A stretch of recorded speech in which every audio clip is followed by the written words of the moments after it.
What's up, guys? This is Ian here, coach of your Ladner Lanturn, bringing you guys our Dunsparces and Dragonites draft analysis for Season 6.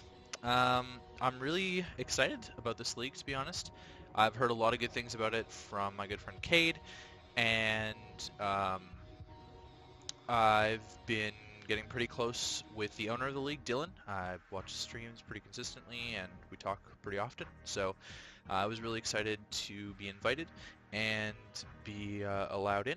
We are in the Championship League, which is the lower league, but we would have a chance to be promoted to the Premiership, which is the upper league.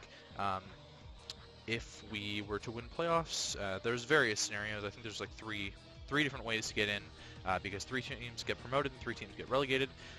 It's exactly like the British.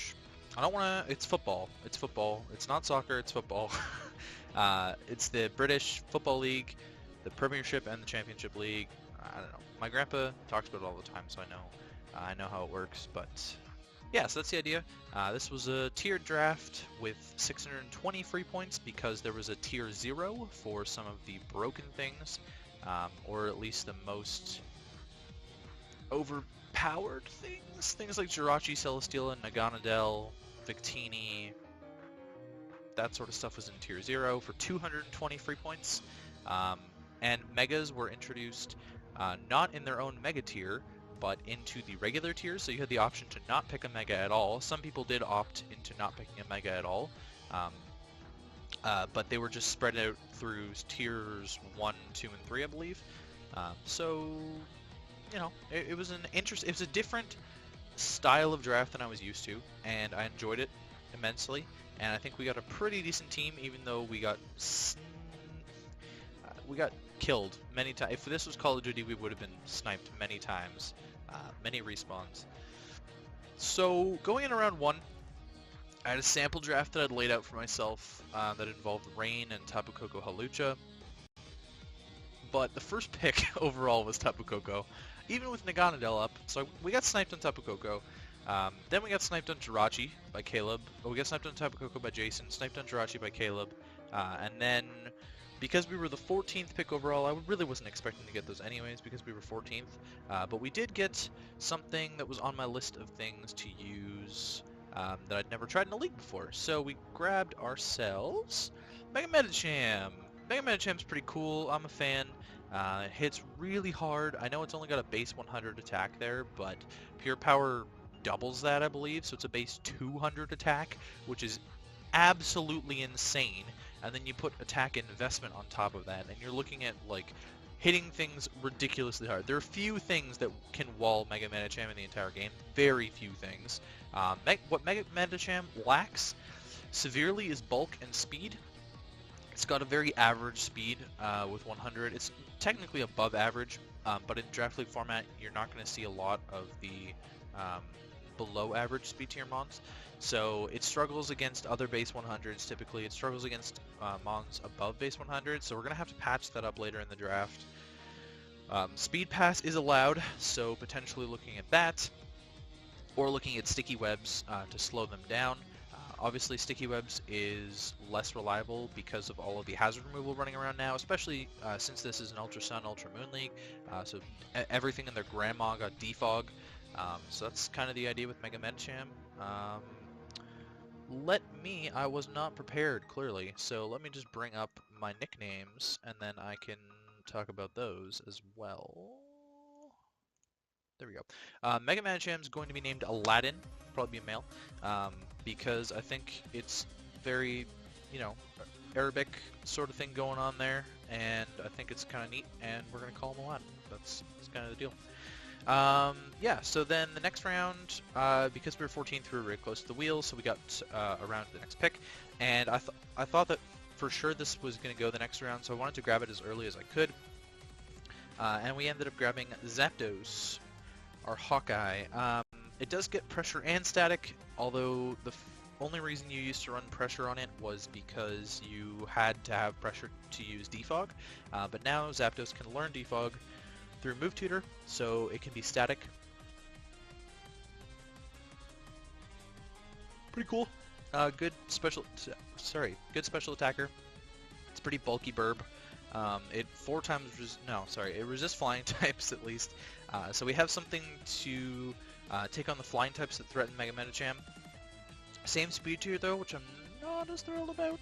You don't really run speed all that often on Zapdos. Well, it depends if you're running it offensively. Like if you wanted to run offensive Zapdos, you'd probably run some speed on it. This is an agility baton passer, so there's something for Mega Medicham, or it could just agility itself and sweep. Also another thing, I've seen Life Orb Roost sets. I know I've said in previous leagues that I hate Life Orb because it's ridiculous that it takes health away.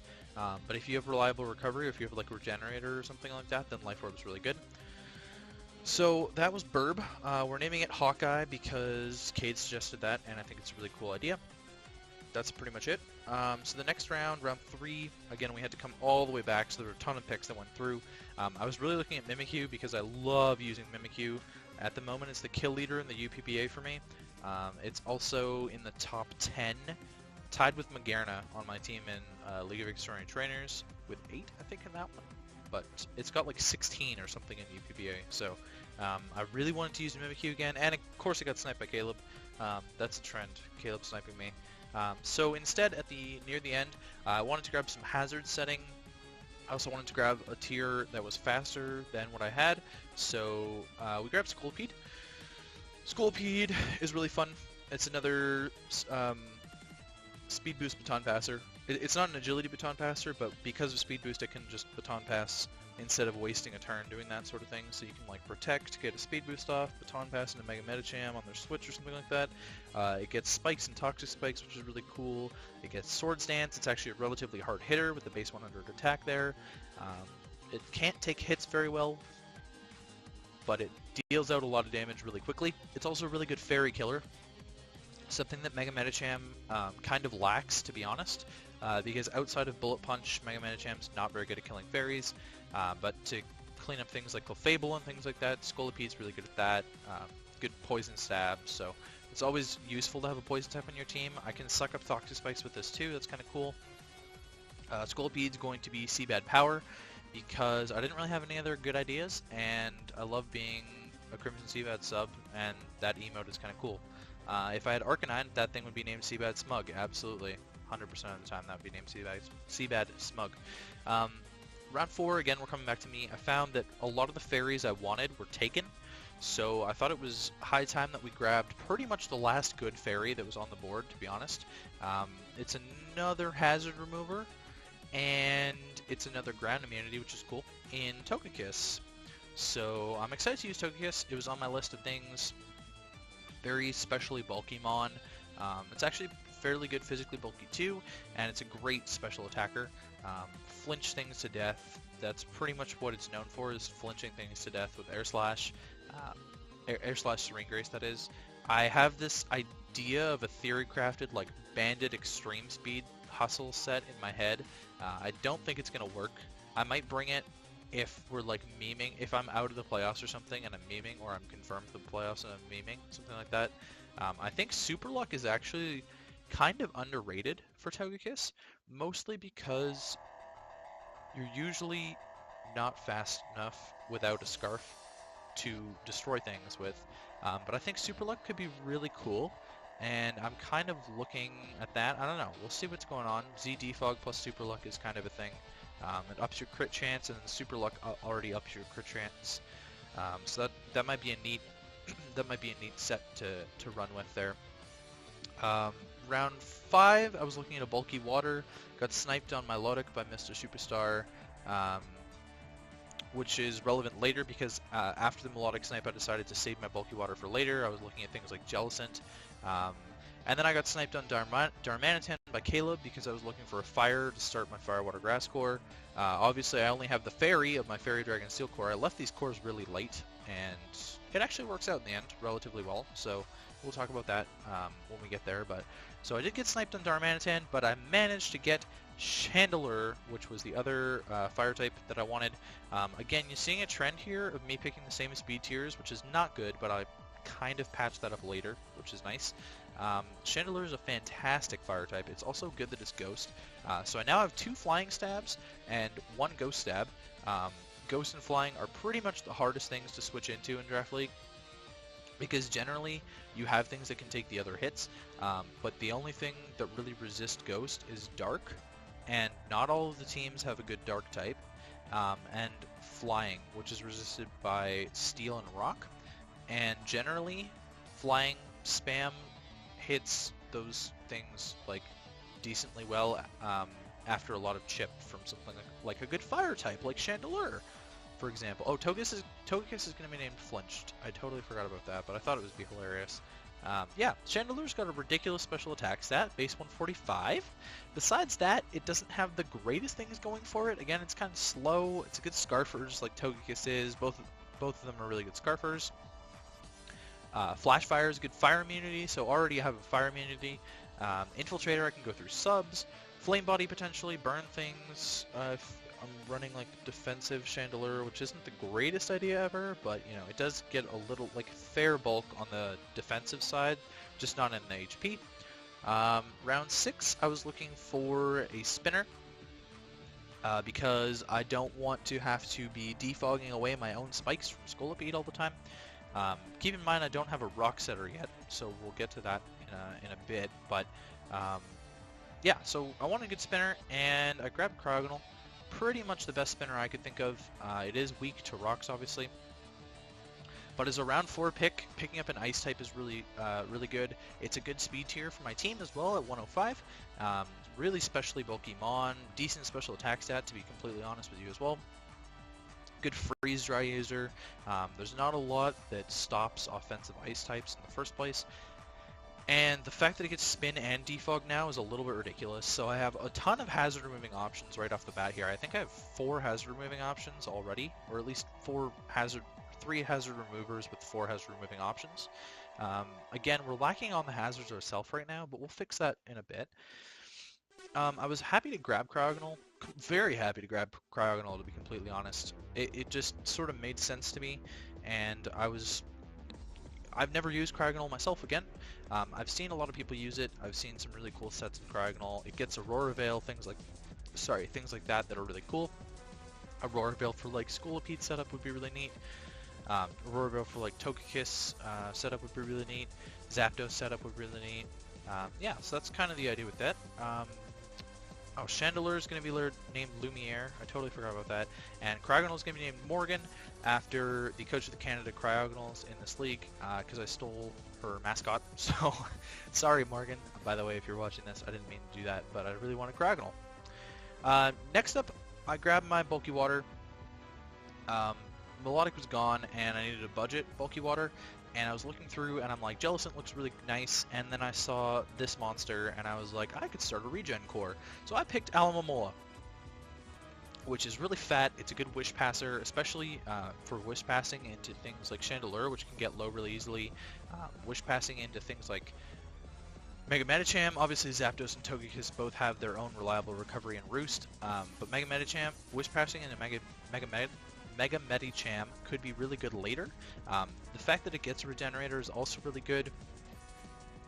Manaphy was never picked, so I don't have to worry about hydration necessarily, because something like Manaphy would set up a Rain Dance or something like that. Aloe's got a stupid high HP stat, 165 HP stat, so its wishes are like really good.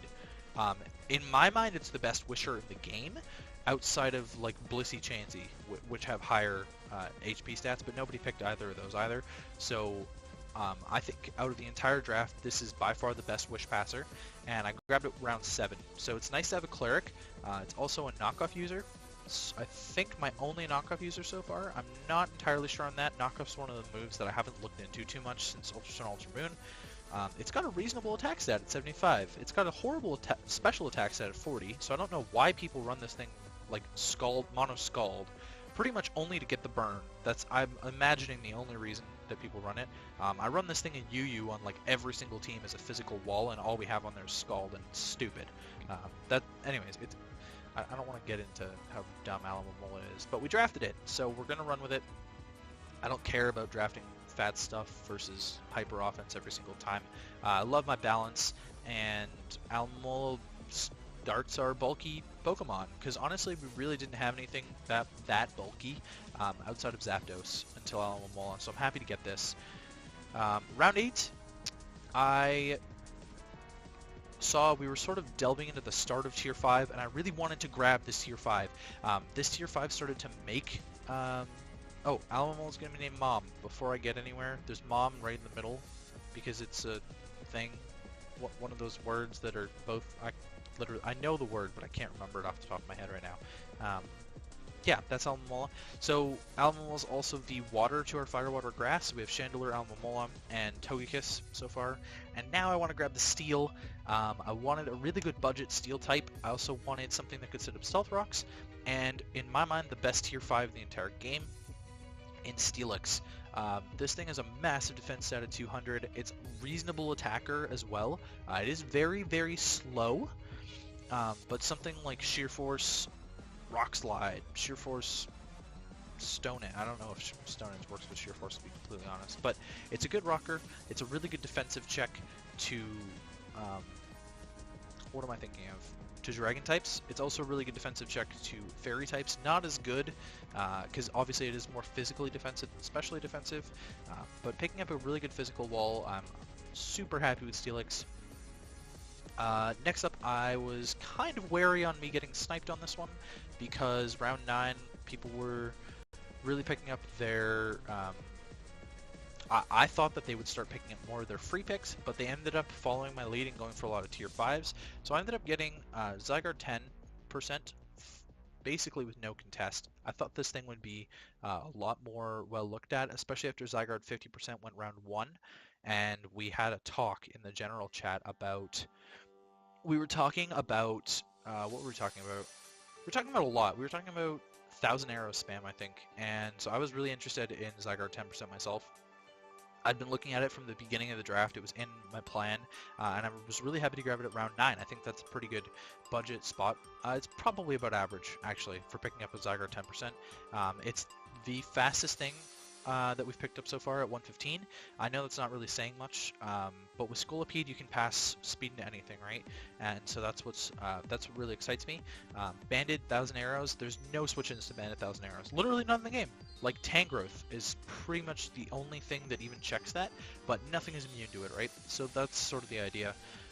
Zydog's going to be really fun. Next up, I saw that I had the most free points left for my last 2 picks, so I went with the tier 5 of my free picks because I knew that this was the one that could get sniped. So I ended up grabbing Primeape. I was looking at Primeape, needed sort of a fast fighting type. It's in a speed tier that's nice in between 80 and 100. And it's probably one of my favorite Defiant users in the entire game. The second best in my opinion, right after Bisharp. There's a lot of things you can do with Primeape. You can run it Scarf, you can run it Bandit. It's got a really good attack stat. I'm looking forward to using Primeape. This is going to be cool. Zygarde 10 is going to be named Completion. Primeape's going to be named Joe Louis for the Boxer. And last but not least, I picked this morning. We just finished the draft like maybe 2 hours ago, 3 hours ago or something like that. I'm glad that Morgan didn't pick this for me because I'd given Jed my pick, and then I guess miscommunication happened somewhere in there, and Morgan was going to pick me Ferroseed, but I actually wanted Ferrothorn. Pretty amazed that this got to the end of the entire draft, like third last pick of the entire draft, and I could grab Ferrothorn. I was waiting a while for this. I had 2 options for my last 2 picks that I was going through. I could either finish my regen core with Alomomola and pick up Tangela as my grass type, which would lead me to pick up a tier 2 regardless, because I was picking a tier 5 and a tier 2. Or I could have picked up Primeape and Ferrothorn, and so my idea was either to pick up Tangela and Crawdaunt, which was a cool dark type that I could have used, or Primeape and Ferrothorn. And after a lot of advice from people, I decided to go with Ferrothorn. It's a good hazard setter. Again, another good steel type, really, really bulky. I'm excited to use another bulky thing on my team. So we have sort of like a core here going with Ferrothorn, Alomomola, Zapdos, and Steelix as sort of our bulkiness, and then we have a lot of offense on the other side of that. We actually have a pretty decent mix of physical offense and special offense as well. Our speed tiers could be a little bit better, but again, with something like Scolipede passing speed and other things, that's really good for us. Something like Zapdos passing speed and other things, that's really good for us. We have a lot of hazard setting potential. We have hazard setting in Scolipede, Steelix, and Ferrothorn. We have hazard removal in Zapdos, Togekiss, Cryogonal, for what I know. We have 2 ground types, which is a good electric immunity for us in Steelix and Zygarde, because we do have 2 flying types. We also have our Fairy Dragon Steel Core made up of Togekiss, Zygarde, 10, and take your pick of Steelix and Ferrothorn. And we also have our Fire Water Grass Core of Chandelure, Alomomola, Ferrothorn. Ferrothorn's going to be named Steve because I didn't have a better name, and I think it looks like a Steve to me, so that's sort of where I was going with that. Anyways, that's going to be the draft recap, so I hope you guys enjoyed, and I hope you'll cheer for me and the Ladner Lanturn in our first season of Dunsparces and Dragonites, the D&D. But it is season 6, so yeah, that's the goal. I guess our goal is to make it to the Premiership at the end of the season, win Championship and make it to the Premiership. I have no idea how easy that'll be, probably not easy at all. Looking through my division, we are in the Ho-Oh division in the Johto Conference. We have a pretty tough division, I'm not going to lie. There's a lot of really good competitors in here, and I'm obviously not going to underestimate anybody. There's no reason to underestimate anybody, ever. Anything can happen in draft format, especially in counter teaming, and I'm excited to get the season started. So yeah, I will catch you guys for our week 1 team builder against Mid Pokemaster and the Kentucky Torcats.